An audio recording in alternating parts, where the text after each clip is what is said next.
Mr. Barnes, I was struck by your opening comments, and I asked to get a copy of them so I could read them and make sure I quoted them correctly.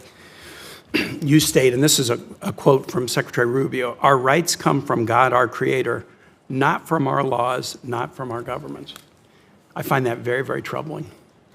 I'm a devout person. I was a missionary in Honduras. We've got other devout folks in this room, Christian, Jewish, Muslim, American.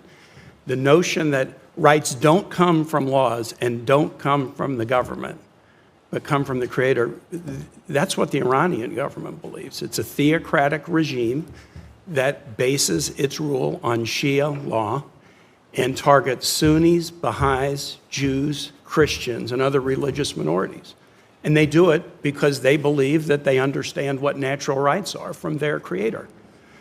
So the statement that our rights do not come from our laws or our governments is extremely troubling. I think the motto over the Supreme Court is equal justice under law. The oath that you and I take, pledge to support and defend the Constitution of the United States, not arbitrarily defined natural rights. This belief stretches all the way back to America's founding, when Thomas Jefferson wrote that all men are created equal and endowed by their Creator with unalienable rights. To many, this is not just rhetoric, but the very essence of freedom, the guarantee that no lawmaker, no president, no authority can strip away what was never theirs to give in the first place. The argument is powerful because it suggests that human dignity is not negotiable, it is not up for debate, and it cannot be taken away by shifting political winds. It is permanent, divine, and written into the fabric of existence itself. Yet, on the other side, critics warn that this idea, while noble, can be dangerously misused. If you claim rights come from God, whose God do you mean? In countries like Iran, leaders claim the same, but they use that belief to enforce a theocratic system that silences women, persecutes religious minorities, and crushes freedom. They insist they are acting on divine truth, but in reality, they twist faith into a tool of oppression. This is the fear some senators expressed, that grounding rights in religion can fracture a diverse society where Christians, Jews, Muslims, atheists, and people of every background live side by side. In such a world, saying rights come from God may inspire some, but it can also exclude others, opening the door for abuse in the name of faith. I'm a strong believer in natural rights, but I have a feeling if we were to have a debate about natural rights in the room and put people around the table with different religious traditions, there would be some significant differences in the definitions of those natural rights. You go on to say, I believe our country and our government is the best in the world and our strength comes from our enduring values. I believe that. But then you say, and you got to choose what to say in your opening testimony, these values aren't an endless list of, quote, rights. You put the quote around that to kind of demean the notion of rights that people create and change and form to meet their own needs or desires. These values aren't identity politics. They're the historic natural rights that we have as individuals pursuing life, liberty, and happiness in the world. Pursuing life, liberty, and happiness. The State Department's Human Rights Report has just struck out all references to the rights of LGBTQ people in countries and the way countries treat LGBTQ people. I mean, do they have a right to liberty? Do they have a right to life? Do they have a right to happiness? Senator Murphy pointed out that the Human Rights Report has taken out information about freedom of association. And yet suddenly, those references were erased. The official reason given was to make the report shorter and easier to read, but to many in the room, that explanation didn't hold water. It felt less like editing for clarity and more like rewriting reality. To strike those protections out of existence on paper seemed to echo the dangerous possibility of erasing them in practice, leaving vulnerable communities invisible to the world. The reaction to this change was sharp because it was about more than words on a page. It was about lives. If a gay teenager in a repressive country is imprisoned for their identity, does their suffering disappear simply because America chooses not to document it? If children are forced into labor, does their pain lessen because it no longer appears in an annual report? These omissions, critics warned, are not neutral. They are political choices, and every omission sends a signal. To leave out LGBTQ rights, freedom of association, and freedom of expression is to suggest, intentionally or not, that these struggles are secondary, negotiable, or less deserving of international attention. And for people who depend on the moral weight of U.S. advocacy, that shift feels like abandonment. Supporters of the revisions might argue that human rights are strongest when tied back to universal principles like life, liberty, and the pursuit of happiness. By narrowing the focus, they claim, the report avoids being bogged down by what some see as divisive issues, creating space for broader consensus. About freedom of expression, about exploitation of children, about prison conditions. These were all part of the human rights reports that have been done for years by the State Department. I think these are things that are connected to life, liberty, and the pursuit of happiness. They've now all been removed from the State Department's annual human rights report. And the notion that, well, we wanted to make it shorter or more readable just doesn't pass the laugh test with me and many others on this committee. I'm not really going to ask you about your testimony because I believe you offered that in a very sincere way, and I don't want to try to change your opinion on something you sincerely believe. But the notion that our rights do not come from our laws or our government should make people very, very nervous. Because people of any religious tradition or none are entitled to the equal protection of the laws under the 14th Amendment. It shouldn't matter what their religious background is, what they think about God or the Creator, what their church affiliation is. You are entitled in this country, every person, to the equal protection of the laws.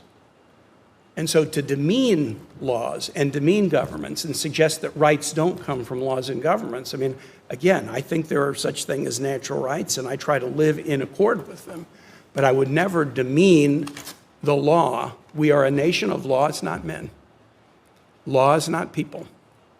And if we now, after nearly 250 years, suddenly start to demean that or diminish that and suggest, no, it's natural rights as defined by a leader, the leader of Iran or the leader of any nation, that does not create a place of safety or comfort for folks.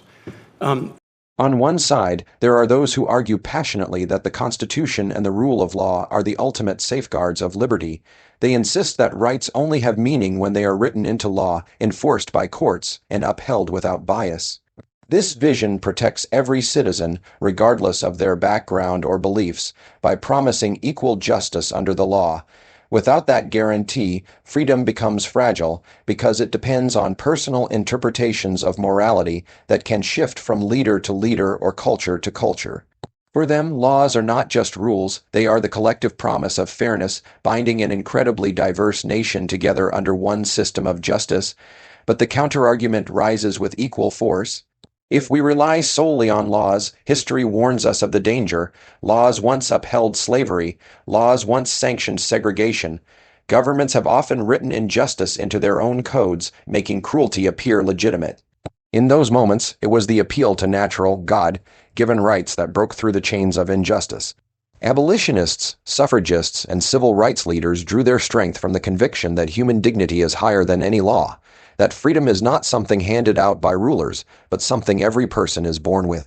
Without that belief in unalienable rights, they argue, the fight for progress would have been crushed under the weight of legal systems that justified oppression. Mr. Wilcox, I want to just... Mr. Barnes, I'd actually like to go back to the exchange you had with Senator Kaine, and I wish Senator Kaine was still here. Senator Kaine and I were elected together 13 years ago. He is a friend. I would actually encourage observers to go back and listen to what Senator Kaine said, because I have to say I think was disturbing and showed much of where today's Democrat Party has gone wrong. So Senator Kaine said in this hearing that he found it a radical and dangerous notion that you would say our rights came from God and not from government. I just walked into the hearing as he was saying that, and I almost fell out of my chair. Because that radical and dangerous notion, in his words, is literally the founding principle upon which the United States of America was created. And if you do not believe me, and you made reference to this, Mr. Barnes, then you can believe perhaps the most prominent Virginian to ever serve, Thomas Jefferson, who wrote in the Declaration of Independence, "We hold these truths to be self-evident, that all men are created equal and that they are endowed by their Creator. Not by government, not by the Democratic National Committee, but by God, with certain unalienable rights, that among these are life, liberty, and the pursuit of happiness. I have to say it is stunning to me that the principle that God has given us natural rights is now deemed by Democrats some radical and dangerous notion. Mr. Jefferson was right when he wrote those words. Government exists to protect those rights. But slavery was not okay when U.S. law allowed it. It was wrong then, it is wrong now, it is always wrong.